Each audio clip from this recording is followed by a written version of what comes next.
درود بھیجے گا محمد و آل محمد پر.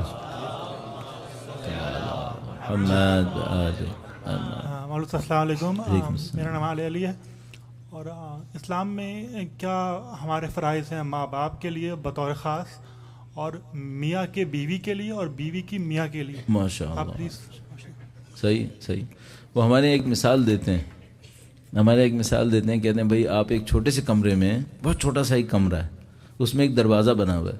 آپ نے دروازہ کھولا تو پتہ چلا پورا ہال ہے. ان کا سوال پورا ہال کا دروازہ ہے. اگر میں نے یہ کھول دیا تو پورا ہال ہے پھر پیچھے، اس کو سنبھالتے مصیبت بن جائے گی. لیکن ایک بات میں اس کو رول کے طور پہ عرض کر سکتا ہوں، یہ جتنے فیملی کے ایشوز ہوتے ہیں ان میں اسٹارٹنگ پوائنٹ کہاں پر ہے؟ ایکسپیکٹیشنز کا زیادہ ہونا. اگر ایکسپیکٹیشنز کم ہوں، توقعات کم ہوں، بہت سارے معاملے حل ہو جاتے ہیں. ماں باپ کے بچوں سے، بچوں کے ماں باپ سے، شوہر کی بیوی سے، بیوی کے شوہر سے، یہ جتنے مسائل ہیں نا، ان سب کی جو بنیاد بنتی ہے ایکسپیکٹیشن زیادہ ہوتی ہیں. ان کو کم کرنا، ایکسپیکٹیشنز کم ہو جائیں، بہت سارے کام آسان ہو جائیں گے. بہت سارے کام. امام خمینی کے پاس یا ان کی بہو یا ان کی بیٹی آئیں اور کہنے کی کہ مجھے خاندانی زندگی کے بارے میں کوئی حربہ بتائیں، کوئی گر بتائیں. تو انہوں نے کہا یہ ایک آسان سا گر ہے، اس کو تم سیکھ لو. پھر وہ بتا رہی تھی انٹرویو میں کہ میں کوئی مجھ سے پوچھتا تو میں اس کو یہ بتاتی تھی. وہ گر کیا تھا؟ انہوں نے کہا امام خمینی نے اپنی بیٹی یا بہو سے کہ جب تمہارا شوہر چلائے تو تم خاموش ہو جاؤ، اور جب اس کا غصہ اتر جائے تو اس کو بتا دینا کہ اس وقت جو تم چلا رہے تھے نا بالکل غلط چلا رہے تھے، اس وقت جواب مت دینا. چھوٹا سا ایک کام کر لو. کوئی بھی آپ کا دوست ہے نا، دوست، واقعاً دوست، ایک دفعہ تو ایسے ہیں کولیگ ہوتے ہیں سارے، دوست کی بات کر رہا ہوں. اگر دوست غصے میں ہے آپ خاموش ہو جاؤ. جب اس کا غصہ ٹھنڈا ہو جائے نا تو اس کو بولو یار اس وقت جو تو چلایا تھا نا اس صحیح نہیں چلایا، اس وقت غلط کیا تھا. ابھی نہیں سمجھے گا، ابھی تو شیطان اس کے دماغ پہ سوار ہوا ہے. ابھی تو آپ کچھ بھی بولیں گے نا یہ چلائے گا. ابھی آپ نے یہ بھی کہا نا یہ جو تو کر رہا ہے صحیح نہیں کر رہا، اس پہ بھی چلائے گا. تو انہوں نے کہا جب وہ چلائے تم چپ ہو جاؤ، پھر اس کو بھی کہنا کہ جس دن میں چلاؤں تو تم تھوڑا چپ ہو جانا. کہا کہ تم اپنے شوہر کو ہی بولنا کہ دیکھو جب تم چلاؤ گے نا میں چپ ہو جاؤں گی، تو جب کبھی میں چلاؤں نا تو تم چپ ہو جانا تھوڑی دیر کے لیے. بعد میں مجھے بتا دینا کہ میں چلائی تھی وہ غلط چلائی تھی. ٹھیک ہے؟ یہ ایکسپیکٹیشن کم کر لیں. اور ایک اگر غصے میں ہے تو دوسرا چپ ہو جائے. کیوں؟ دو پاگل ایک ساتھ نہیں چل سکیں گے. ایک ہی چل جائے وہ کافی ہے. اللہ انشاءاللہ زندگی میں خوشیاں نصیب فرمائے انشاءاللہ. درود بھیجیں محمد و آل محمد. السلام علیکم مولوی صاحب. محمد. السلام علیکم صاحب. آپ نے آپ کے بیان میں فرمایا کہ مطلب امام زمانہ کے ظہور سے پہلے اللہم صلی اللہ علیہ وسلم کہ ہر شخص دنیا میں یعنی امام حسین کا نام جانتا ہے. مطلب آن واٹ پریٹیکسٹ، کیا وہ لوگ ایمان لا چکے ہوں گے یا کس بنا پہ وہ نام مطلب نہیں لگتا کہ ایمان لا چکے ہوں گے. انہوں نے ریفرنس دیا ہے اس بات کو جو ہم نے شام میں کہی تھی، وہ یہ کہ جب وقت کے امام تشریف لائیں گے تو اپنا تعارف کرائیں گے، کہیں گے انا ابن الحسین، میں امام کا نام لیں گے کہ میں حسین کا بیٹا ہوں. تو اس کا مطلب یہ کہ یہ سید الشہداء کا نام پوری دنیا میں پھیلا ہوا ہوگا. ٹھیک ہے؟ اب یہ مشکل ہے کہ سب لوگوں نے سید الشہداء کو مان لیا ہوگا. یہ ذرا مشکل ہے کیونکہ بہت سارے لوگ کسی فضیلت کو مانتے ہیں لیکن اس پر ایمان نہیں لاتے. یہ ہوتا ہے. تو ابھی ممکن ہے کہ دنیا امام حسین کو پہچان چکی ہوگی کسی اچھے نام سے لیکن ایمان نہیں لائی ہوگی. تو امام جب تشریف لائیں گے تو کہیں گے وہ جو حسین کو تم اچھے نام سے پہچانتے ہو نا، وہ حسین کا بیٹا میں ہوں. صحیح؟ یہ جو وہی میں نے ریفر کیا کہ وہ آپ جو ہے وہ ان کے اسکالرز کے تمام سینگز جو سید الشہداء کے بارے میں تھی ان کو ہائی لائٹ کر لیں کم از کم، تو ان کو پتہ چلے کہ بھائی ہم جس شخصیت کے احترام میں یہاں بیٹھے ہیں یہ شخصیت کون سی شخصیت ہے. بسم اللہ الرحمن الرحیم. جیسے کہ آپ نے عرض کیا کہ ہم اہل سادات کے نام پہ جو ہمیں عزت ملی ہے تو اس پر جو ہے موت بھی ہمیں گلے لگا لینا چاہیے. چونکہ میں خود شیعان علی تو نہیں ہوں لیکن ہمیشہ عقیدت مند رہا ہوں اور مولا علی کا ایک فقیر کی حیثیت سے یہاں پہ بیٹھا ہوں. الحمدللہ۔ تو اس سلسلے میں ہمیں یہ بتائیے کہ ہم لوگ کیا کر سکتے ہیں کہ ہم اپنی جانوں کا جو نقصان ہوتا ہے اہل سادات کا وہ نہ ہو سکے، تو اس سلسلے میں ہم اپنا کردار کس طرح ادا کر سکتے ہیں اس معاشرے میں؟ بہت ساری چیزیں ہیں جو ان کے جواب میں کہی جا سکتی ہیں، یعنی ظاہر ہے یہ بہت بڑا کی ایشو ہے جس کو انہوں نے ہائی لائٹ کیا ہے کہ جان سے بڑھ کر کوئی چیز نہیں ہوتی، اور ایک معاشرے کے اندر کچھ لوگوں کی جانیں جا رہی ہیں، انہوں نے فرمایا کہ جو جانیں جا رہی ہیں اس کے مقابلے میں ہم کیا کر سکتے ہیں کہ جانیں نہ جائیں۔ ٹھیک ہے، میرا اپنے خیال ہے کہ اس میں ہم بہت تفصیلی ایک بات کر سکتے ہیں، لیکن کم سے کم پہ رکھ کر اگر کریں تو میں یہ عرض کروں گا کہ جو لوگ کھلے دشمن نہیں ہیں ان کے ساتھ ڈائلاگ کریٹ کر لیں۔ ہم نے کچھ جگہوں پہ غلطی کی ہے، ہم نے ڈائلاگ کے دروازے کو بند کیا ہے۔ اچھا، اس ڈائلاگ کے دروازے کو بند کرنے کے نتیجے میں مس انڈرسٹینڈنگز پھیلانے والوں کو چانس مل گیا ہے اور خوب مس انڈرسٹینڈنگ پھیلا دی ہیں۔ اور یہ میں آپ کو عرض کر رہا ہوں، اگر کوئی پہلے کہہ رہا تھا نا کہ نہیں لوگوں میں نفرتیں نہیں ہیں، تو میں ابھی آپ کی خدمت میں عرض کر رہا ہوں اب تھوڑی ہیں۔ یہ کمیونیکیشن کے بند ہونے کی وجہ سے ہوا ہے۔ اچھا، اس کمیونیکیشن کے بند ہونے میں ہمارا ایک چارم بھی مجرم ہے، ہمارا ایک ٹیسٹ بھی مجرم ہے۔ اب میرا اپنے خیال میں اس سے زیادہ کھل کر اس کو نہ ہی کہوں۔ ہم نے اپنی مجلسوں میں ایک ٹیسٹ کریٹ کیا اور اس ٹیسٹ نے ہمارے ڈائلاگ اور کمیونیکیشن کے دروازے کو بند کر دیا۔ اچھا، وہ ٹیسٹ ابھی بھی ہمارے کچھ لوگوں کے درمیان ہے اور ان کی وجہ سے وہ ڈائلاگ کا دروازہ ابھی بھی نہیں کھلے گا۔ اس کا مطلب ہے باقی لوگوں کو زیادہ محنت کرنی پڑے گی، یہ ڈائلاگ کا دروازہ کھلنا چاہیے۔ جب یہ دروازہ کھلے گا تو مس انڈرسٹینڈنگز کو دور کرنے کا ہمیں ایک موقع ملے گا۔ میں پھر ایک واقعہ سنا دیتا ہوں آپ کے۔ واقعہ آسان ہوتے ہیں نا، واقعہ بڑا انٹرسٹ لیتے ہیں لوگ۔ اگر فلاسفیکل باتیں کر رہے ہوتے ہیں تو لوگ تھکنے لگتے ہیں، جیسے ہی واقعہ سنانے لگتے ہیں لوگ بڑے خوش ہو جاتے ہیں۔ تو میں آپ کو واقعہ سنا دیتا ہوں۔ ایک دفعہ اس طرح سے ہوا کہ اچھا، ہمارے دوست احباب ظاہر ہے اپنی ریکارڈنگ کی تیاری کر رہے ہیں، مجھے اچھا نہیں لگ رہا، میں دل چاہ رہا فوراً اس کو بند کروں تاکہ اپنے کام کو انجام دے سکیں، لیکن بس ایک دو سوال کو ختم کرتے ہیں انشاءاللہ۔ اس طرح سے ہوا کہ میں ماہ رمضان میں حیدرآباد جانا تھا۔ میں کھل کے بتایا، تھوڑی سی تفصیل کے ساتھ کوشش کروں گا مختصر کر لوں۔ حیدرآباد جانا تھا تو ایک دوست نے گاڑی لے کے آنا تھا، ان کے ساتھ حیدرآباد جانا تھا۔ 140 کلومیٹرز تقریباً ہے کراچی سے حیدرآباد انڈیا کا تو بائی روڈ نہیں جا پاؤں گا، اس میں مجھے کافی مشکل پڑے گی۔ تو وہ جناب علی اس میں یہ تھا کہ ان کے ساتھ جانا تھا، وہ آئے کہنے کہ بھائی ایسا ہے کہ میری گاڑی تو پرابلم ہو گئی ہے، میں ایک ٹیکسی لے آیا ہوں۔ میں نے کہا کوئی ایشو نہیں ہے، ہمیں تو کوئی مسئلہ نہیں۔ اب جب ٹیکسی میں بیٹھنے لگے تو ہم نے دیکھا کہ وہ جو صاحب ٹیکسی ڈرائیور ہیں وہ حال حلیے میں کوئی، یعنی کم از کم سیف زون میں نہیں لگ رہے ہیں، کچھ پرابلم لگ رہی ہے۔ تو میں نے اس سے کہا کہ بھئی یہ تو تم نے بڑا لمبا رسک لے لیا 140 کلومیٹرز کا، یہ تو چل نہ پائے شاید۔ کہنے لگا مولانا ابھی تو مشکل ہے، ابھی افطار کا ٹائم بھی نہیں، ماہ رمضان تھا، افطار پہ وہاں پہنچنا تھا، افطار کے بعد پھر وہاں ایک لیکچر تھا۔ تو میں نے کہا ٹھیک ہے اب تو چلتے ہیں۔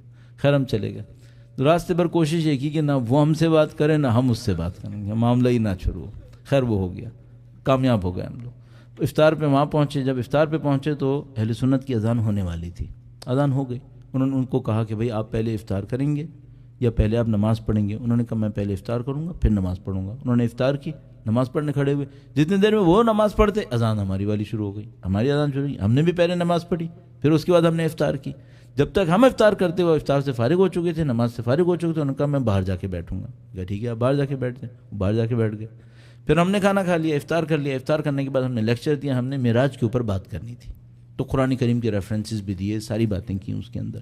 صاحب یہ سب کام ہو گیا، اس کے بعد جناب علی سیشن ختم ہو گیا، سب خدا حافظ، گاڑی میں بیٹھے دوبارہ سپر ہائی وے پر۔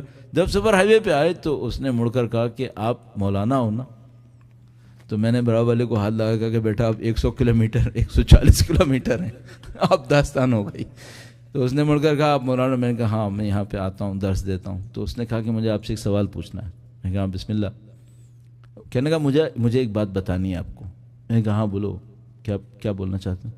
کہنے کا کہ میں آج جاؤں گا اپنے علاقے میں اپنے مولوی کو پکڑ کے بولوں گا کہ اس نے ہمیں ہمیشہ جھوٹ بتایا. یہ میرے ساتھ ہوا ہے, میں سنی سنائی نہیں بتا رہا ہوں, جو دونوں واقعے بتایا آپ کو میرے ساتھ ہوئے ہیں. اس نے کہا میں اپنے علاقے میں جاؤں گا, مولوی کو پکڑوں گا, اس سے کہا تو نے بہت جھوٹ بولا ہے. میں نے کہا بندے خدا تمہارے مولوی نے کیا جھوٹ بول لیا؟ تو کہنے لگا کہ اس نے ہمیں یہ بتایا تھا کہ شیعہ نہ نماز پڑھتے ہیں, نہ روزہ رکھتے ہیں, نہ قرآن مانتے ہیں, کچھ نہیں مانتے. کہنے لگا ہم پہنچے تو تم روزے سے تھے, تم نے نماز پڑھی ہے میرے سامنے, اس کا مطلب ہے تم لوگ نماز پڑھتے ہو. تم نے افطار کیا ہے, تم سب لوگ روزے سے تھے, اس کا مطلب ہے روزہ رکھتے ہو. کہنے لگا تم نے تقریر کی, میں نے تقریر سنی ہے, اس میں قرآن کی آیتیں آئیں, مجھے بھی پتہ ہے, تم قرآن بھی مانتے ہو. یہ سب جھوٹ بول رہا تھا. میں صرف ایک بات سوچ رہا تھا, ایک لفظ کہے بغیر ایک آدمی بدلا جا سکتا ہے. کمیونیکیٹ کرو, ڈائلاگ کا دروازہ کھلا رکھیں. ایک لفظ کہے بغیر آپ کام کر سکتے ہیں. مس انڈرسٹینڈنگز ہیں کچھ, اور ان مس انڈرسٹینڈنگز میں کچھ دشمنوں کا ہاتھ ہے, کچھ دوستوں کا ہاتھ ہے, جن کو ہم نادان دوست کہیں گے. نادانی ہو گئی ہے, اس کو ہمیں جمع کرنا ہے تاکہ یہ جو نفرتوں کی دیواریں ہیں یہ کسی طریقے سے ختم ہو جائیں انشاءاللہ. مولانا ناانصافی ہو جائے گی بہنوں کی طرف سے. ایک آدھ سوال اگر ہو جائے تو آپ لوگ مائک لے سکتے ہیں اگر کسی کو سوال ہے. اب آپ سب لوگ تیار رہیے گا, باری آ گیا آپ انشاءاللہ. خدا سب کو صحت سلامتی اور خوشیاں نصیب فرمائے انشاءاللہ. وقت کے امام کی نظر لطف ہم سب کو نصیب فرمائے انشاءاللہ. خدا نام تعالی.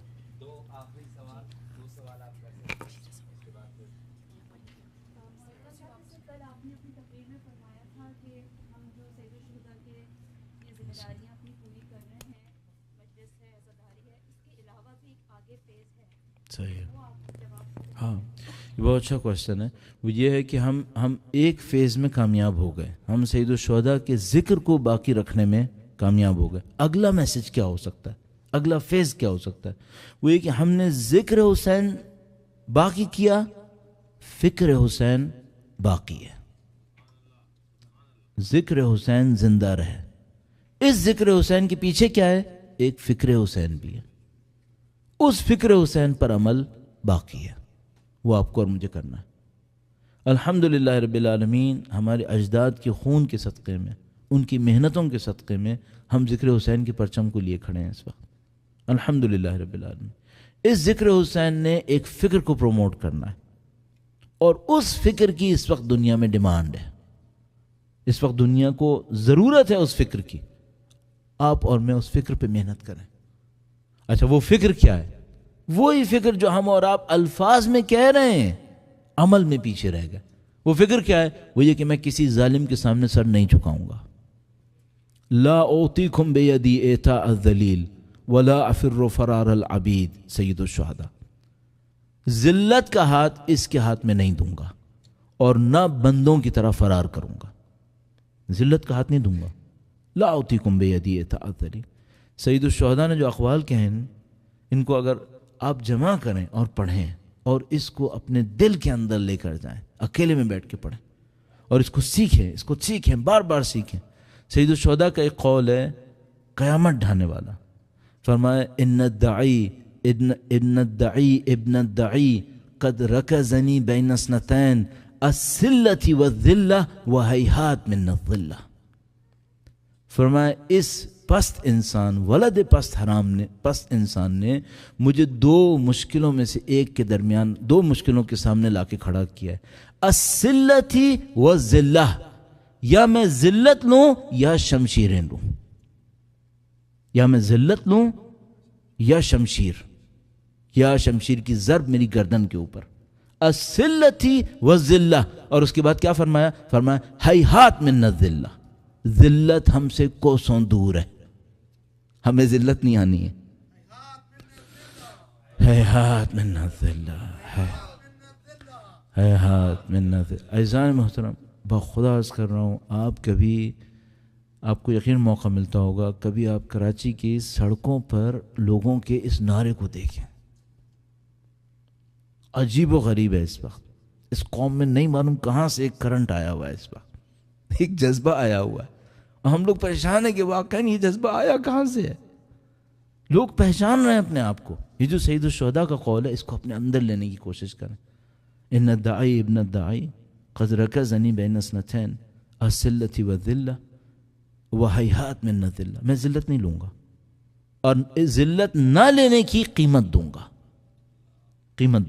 اب میں مصائب میں نہیں جانا چاہتا کہ قیمت کتنی بھاری دوں گا, لیکن ذلت نہیں لوں گا. عزیزان محترم, ہم اس قول کے اوپر عمل کر سکتے ہیں. یہ میسیج ہے سید الشہداء. ظلم قبول نہیں کروں گا, ظلم کے خلاف لڑوں گا, کبھی بھی ذلت نہیں لوں گا, عزت کے ساتھ زندگی گزاروں گا. اور یہ سید الشہداء کا پیغام. تو جو انہوں نے سوال کیا, بہت اچھا سوال ہے مجھے کہ اس ذکر سید الشہداء کے ساتھ نیکسٹ فیز میں ہماری ذمہ داری. نیکسٹ فیز کا مطلب نہیں ہم نے ذکر ترک کرنا ہے, نہیں, ذکر نہیں تو ہمیں زندگی دی ہے. اس ذکر کے ساتھ جو نیکسٹ فیز ہے وہ فکر سید الشہداء. اور فکر سید الشہداء یہاں پہ آتی ہے. ظلم قبول نہیں کریں گے, دنیا پرستی قبول نہیں کریں گے, پستی اور ذلت کو اپنے آپ سے دور رکھیں گے, ہم یہ سب نہیں لیں گے.